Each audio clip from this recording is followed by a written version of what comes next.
Hey, what's up, y'all? Today we talking about Puerto Rico. Or is it Puerto Rico? How do you say that, Crispy? I just say Puerto Rico. but I think it's said in some like Puerto Rico or something like that. Yeah. Our friend Karina probably could tell us.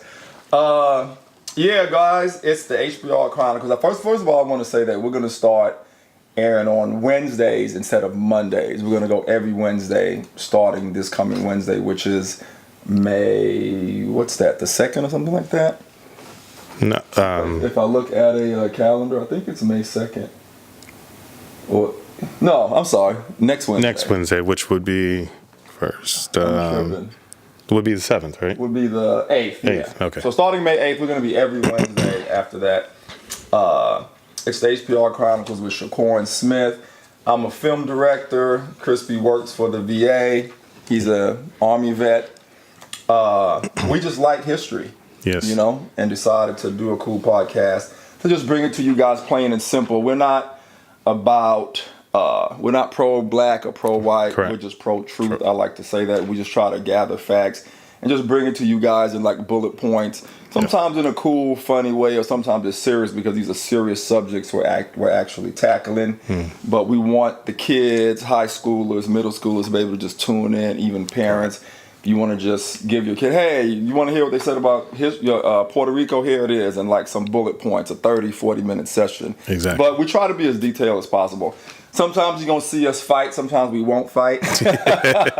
Follow us on social media, guys. Email us at rptalktruth@gmail.com.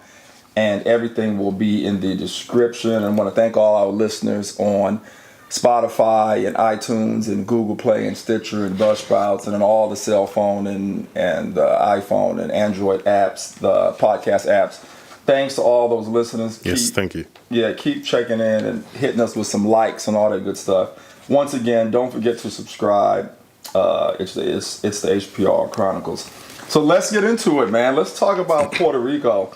And as usual, you know, we have our notes and stuff because in this podcast, like I always say, we have to study. And what I love about this is I always learn something new when I tackle these subjects. And Chris, the first time I actually was intrigued by the history of Puerto Rico was when I went to Cuba in 2017. Oh. The people on the ground there was telling me what happened to Puerto Rico. Okay. Because it was somewhat similar to what happened with Cuba, which Cuba we'll tackle on another show. And that's what intrigued me about Puerto Rico. So when we started the podcast, this is one of the subjects I definitely wanted to tackle. You know what I mean? And can I do a little quick shout out to my Puerto Rican friends that I made back in Chicago? Absolutely. Which I just Shout out to the Puerto Rican friends in Chi-Town. And I got to say, when I lived in Chicago, I lived in the area where they would have the Puerto Rican Fest. Crazy. They have a pretty big Puerto Rican population, huh? Yes. That's cool. So what I'm going to do is kind of like go through like a chronological order, guys. You know, from the natives who was there before Columbus got there. And we'll bring it all the way down to what happened with the U.S. and then to present day, the economics and what's going on the island today. So let's talk about Puerto Rico. The native people, how do you say it, Crispy? I think Taíno. Sorry if we're butchering it, but sorry if we butcher these names, guys. But I think it's Taíno. Yeah, Taíno.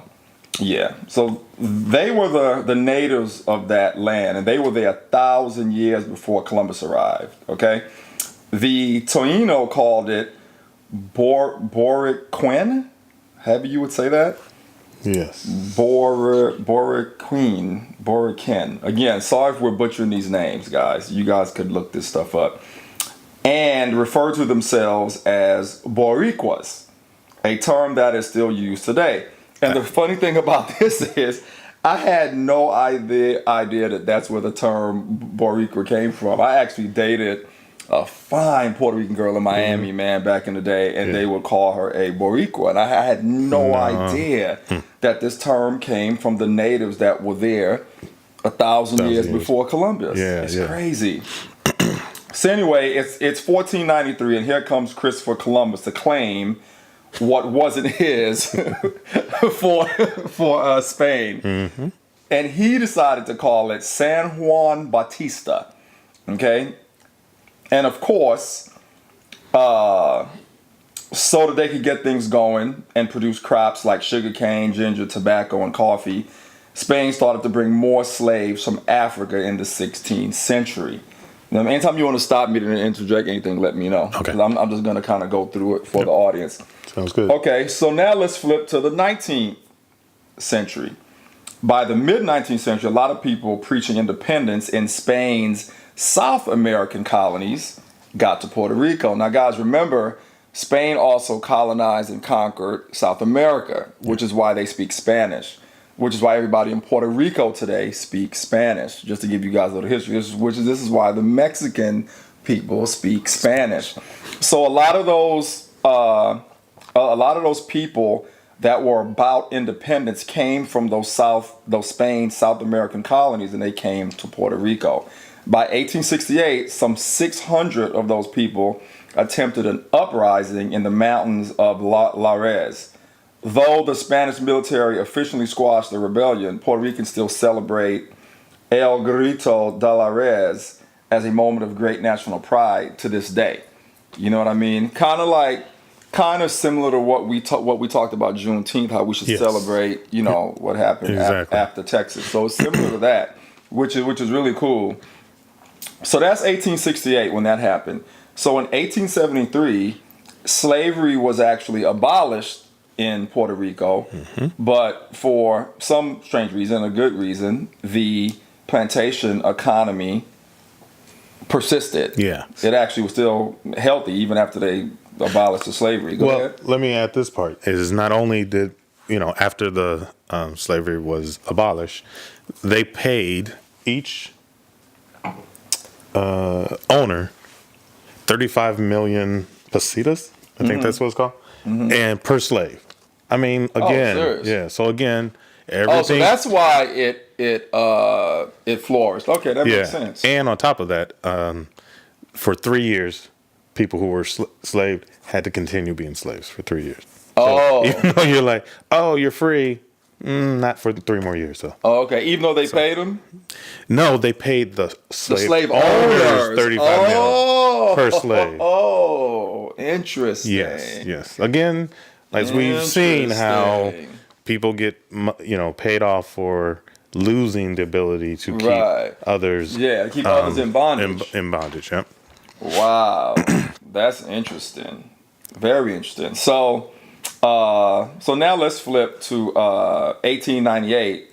The Spanish-American War took place, and later that year, Spain conceded. You know what I'm saying? Puerto Rico became a territory of the U.S., which is what the Cuban people on the ground were telling me in Cuba in 2017. They started explaining this stuff to me. Okay. They became a territory of the U.S. in 1898 and has been largely self-governing since the mid-20th century.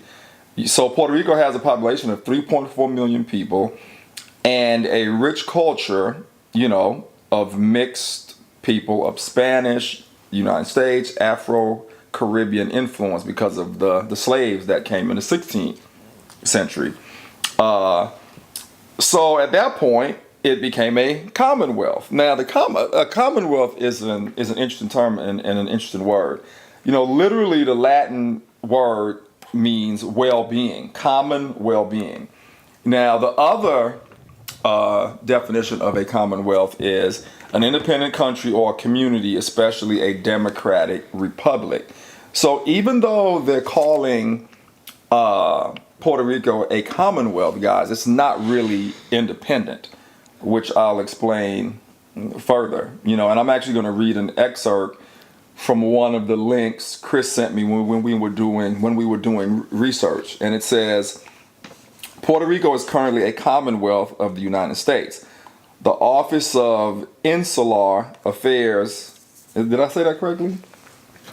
Insular Affairs defines a commonwealth as an organized United States insular area, which has established with the federal government a more highly developed relationship, usually embodied in a written mutual agreement.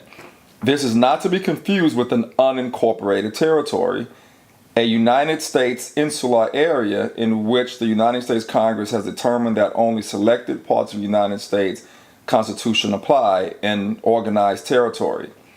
A United States insular area for which the United States Congress has enacted an organic act or just plain occupied territory in which the U.S. military forcibly claims sovereignty over people who would really rather they didn't, which is what the Cuban people on the ground was explaining to me. Yes. How the U.S. forcibly created a commonwealth and didn't give the people no say in it. And actually, let me finish reading this real quick. Mm-hmm. Since 1898, Puerto Rico's relationship with the United States has been encompassed all the aforementioned definitions, each with its own set of overchanging rights and responsibilities.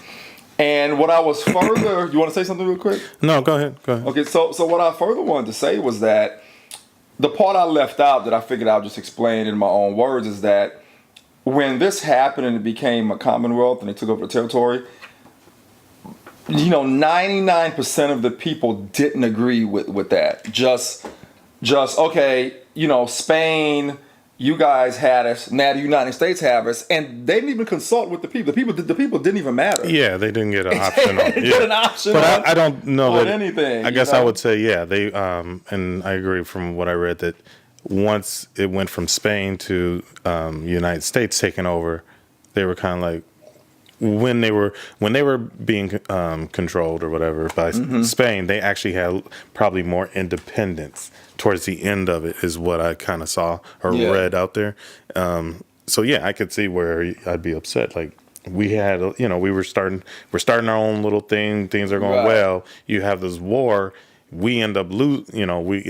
Yeah, Spain ends up losing. Spain loses, and they take the and island. the United States actually invades the land. Yeah. Takes it, and then people have no say. And it's funny, when I was in Cuba, I forgot where I was, but they had pictures from it. I forgot what hotel we were at, but they had pictures of when the United States went and took over Puerto Rico. Yeah. Oh, okay. They had a bunch of photos, and they had like these pictures of when they got there. Yeah. And you could see like the United States Army and whoever else, government horses, whatever it was, and you could just see the people like just walking. They had photos of it that I saw, wow. which you probably wouldn't see in the U.S. Yeah, you know what I'm saying? all. It was interesting, and because they have similar history, like I said, the only difference is Fidel just revolted, which we'll talk about in another show. I can't wait to talk about Cuba since I've been to Cuba. And I also want to say that I can't wait to go to Puerto Rico as well. Okay, so to sum all that up, before we go to present day and what's going on, let me just go through it again. So Spanish colonial rule in Puerto Rico wasn't complicated. Christopher Columbus discovered the island of Puerto Rico in November 19th, 1493. The people who already lived there, the Taínos people, Columbus so-called discovered them to call the island they called it Borican. Their population dwindled rapidly, though, from exposure to European disease, the harness of imposed slavery. Spanish settlers left with no labor force. Began importing African slaves to work their plantations. Go ahead. I was just going to add in that the name changed from what do you call it? How you say? Borican. Puerto Rico or Puerto Rican? You mean when it changed from Puerto Rico to the Batista thing, or from Batista to Puerto Rico? It was called San Juan Bautista. Bautista. Yeah. Bautista. And then it became Puerto Rico, as in because it was called for rich port. Right. Because they have gold in the rivers or something like that. Yes. Yep. Yeah. Okay. I remember reading that. Okay, guys. So that was like a quick bullet point of the history from 1,000 years before Columbus got there, all the way to after the Spanish-American War when they were occupied by the U.S. Go ahead. So I just want to add some other thing is, as you had stated, that it was they had the native indigenous people were there. Mm-hmm. Spanish came. Then they also brought slaves. Right. And so at some point, all those cultures started intermixing. Yeah. A lot of the original indigenous people died from, like you had mentioned, diseases like smallpox and stuff like that. Yeah. But the African history is pretty how do I want to say it's important, or it's very significant to the culture of Puerto Rico. As stated, the native people were colonized. The Africans that were there, they were forced to adopt and assimilate to Spanish culture. Yep. They were separated from their homeland, so they learned Spanish. Yep. And then over time, they assimilated, and then they learned. Then they converted to Christianity, and they adopted Spanish last names, which is why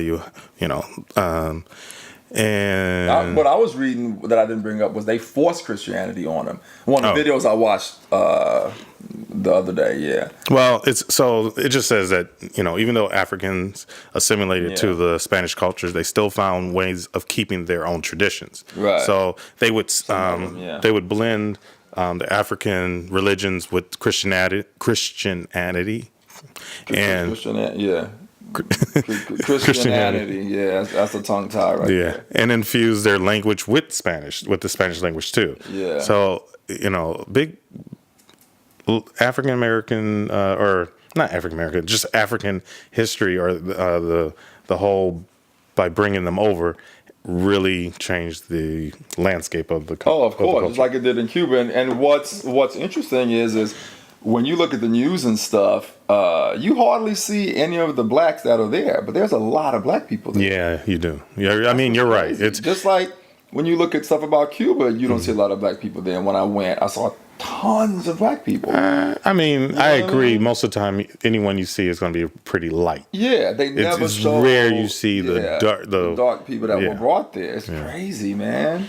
It's propaganda. And then I wonder if those slaves that did all the crops and everything we talked about, if they ever got reparations. Probably not. I say no. Because they need to be paid too. They should get paid too, yeah. You know what I mean? The slaves the slaves that were everywhere need to get paid by Spain. Yeah.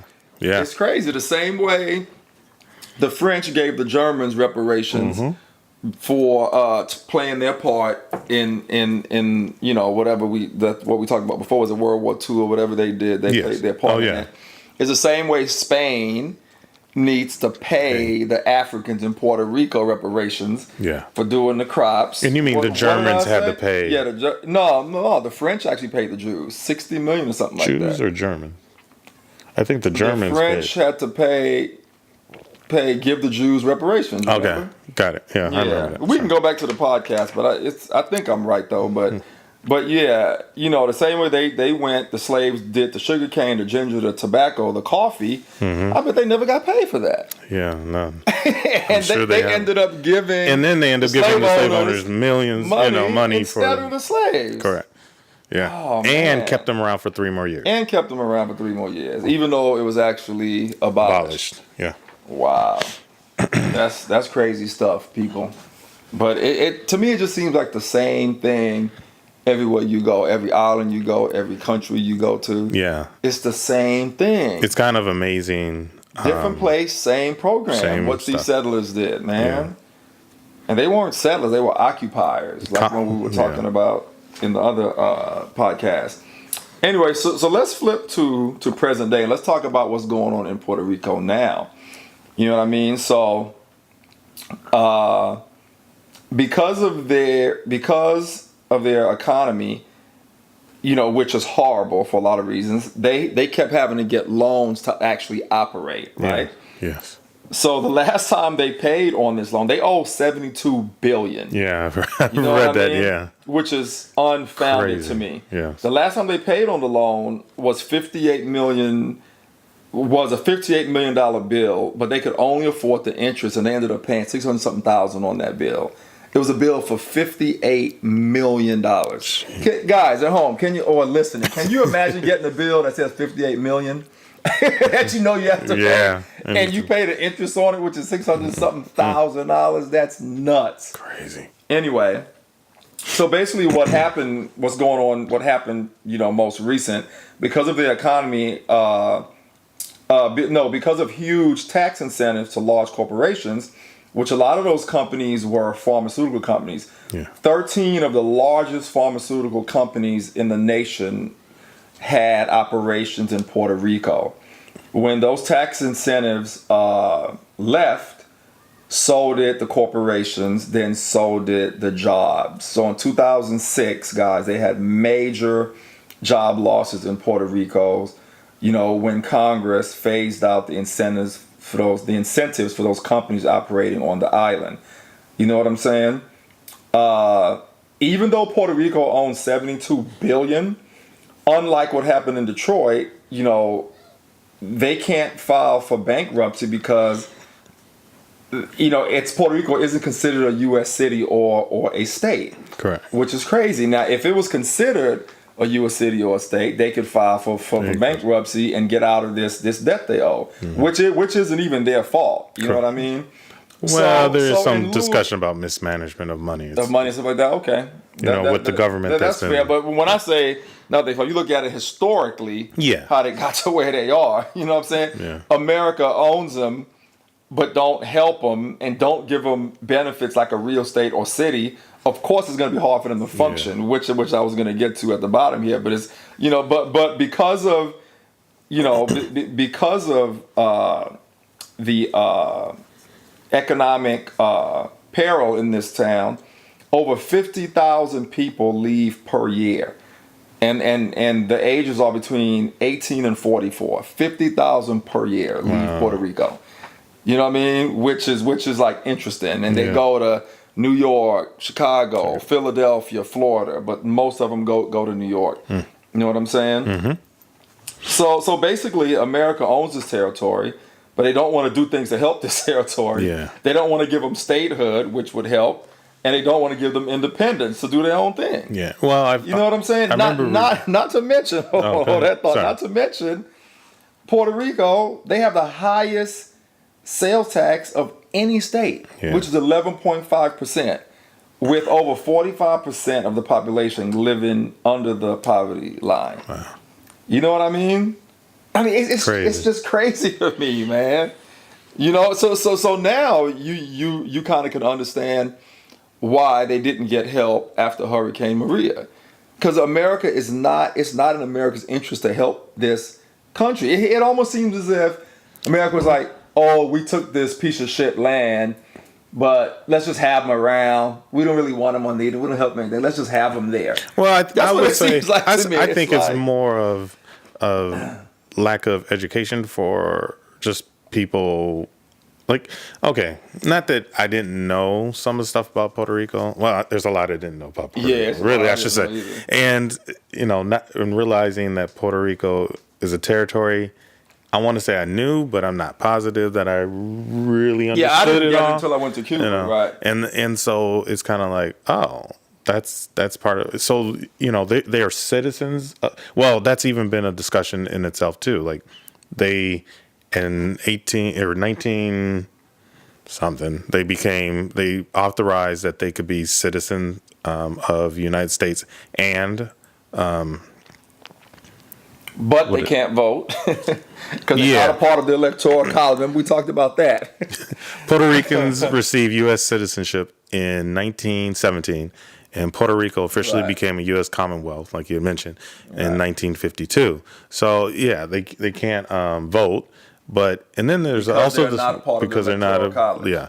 And then the other weird thing is, can anyone from that, from the island, become congressman or president? They have no representation at all. I think it's still kind of a questionable one, because I'm reading stuff that has conflicted myself. So I'm still I wanted to say I read you can, but then also read you couldn't. So right now they can't even vote. So someone from there definitely couldn't be like president or anything like that. It's sad what they did and what they're doing to. So let me ask you a question, Christy. Mm-hmm. What do you think the American government needs to do with Puerto Rico? I really kind of think it would be smart and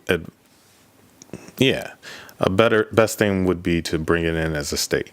Now, I would put it on them as their own country. Puerto Rico the citizens should vote for it, and a majority, votes for it. Then I say bring them in. That would help them. Like 10% of their GDP is tourism, and so one thing that anyone can do who's listening right now, if you want to help out Puerto Rico, is to go there, visit, and spend your tourist dollars there and stuff like that. But I really think they should bring them in, because if where they're at already financially, that has to be wiped out and have them start all over again from scratch almost.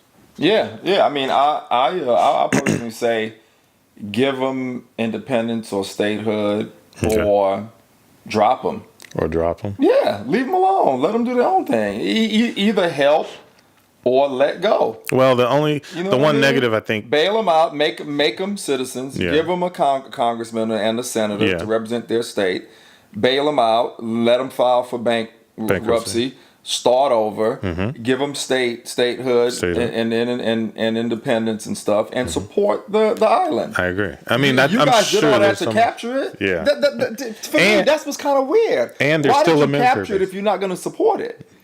That's so weird to me. Yeah. And there's a military base on the island, so it's like you gotta And then they only stopped doing bombings and stuff there when the people they protested. Well, someone got killed, and then people protested. Yeah, exactly.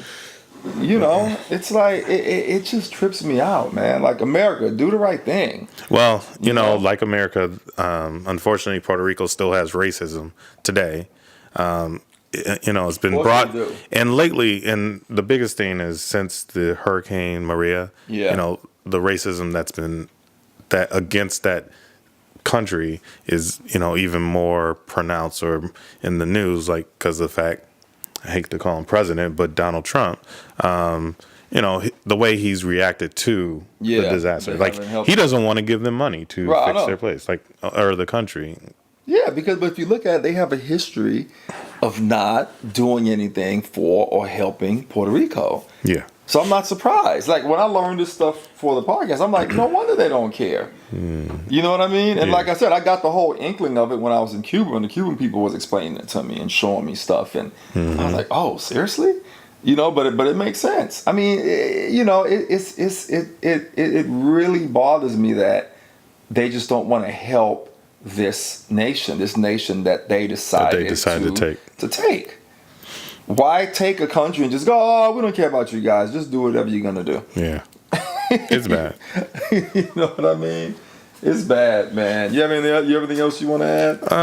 Only thing was kind of interesting is that again, dealing with the racism or is that most Puerto Ricans tend to either claim themselves to be either white or biracial. It's kind of interesting, Like, what about the blacks there?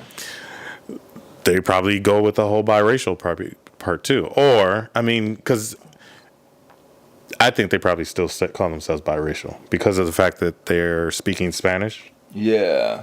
And even though they're dark, I mean, like we all know, I mean, they're black, they're Africans like us. Just they speak Spanish. They're, I mean, with the brown and black races, we are the colors within us range. You can have some really light, of course, and most likely they're mixed, but or they could be real dark, and that's the same thing with their culture too. So right. Wow, cool. Is that it? That's it, I think. All right, Puerto guys. Rico. That's our brief but very poignant expo on Puerto Rico.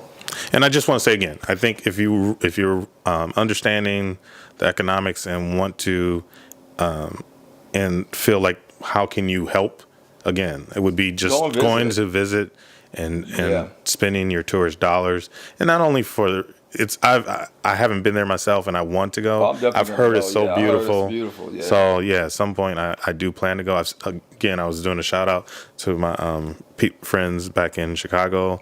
Char, I got to show me pictures of her mother home over there. Beautiful, just beautiful. Yeah. Definitely humid. got to get to Puerto Rico. Yeah, I'm But sure beautiful. it's tropical down there.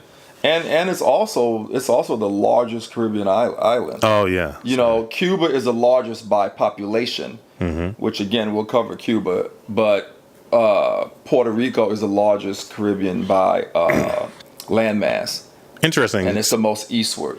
And the interesting part about saying that is the largest island and how many people there is that 2/3 of it was taken or purchased by the U.S. military. Yeah, So I mean, they're only in 1/3 of Right. of the land. right. That's Anyway. crazy. Yeah, but it's only 3 point something million there, right? Yeah. It's not like 11 million like Cuba. And it's what, like 100 miles long, 35 miles I didn't even wide, yeah. or something like I that. don't know. I didn't even look that up. But anyway, guys, that's Puerto Rico. It's the HPR Chronicles with Shakur and Smith. Don't forget to subscribe to continue getting great information on history, politics, and race. Follow us on social media. We're telling the truth. If you're sorry, Not sorry. it's not sorry. No, sorry, not sorry. Not sorry. Yeah. Yeah, it's about pro-truth, Yes. not pro-black or pro-white or pro-Hispanic or anything like that. We just try to tell the truth and bring you guys great information on all those subjects: history, politics, and race. It's the HPR Chronicles with Shakur and Smith, and we're out. Peace.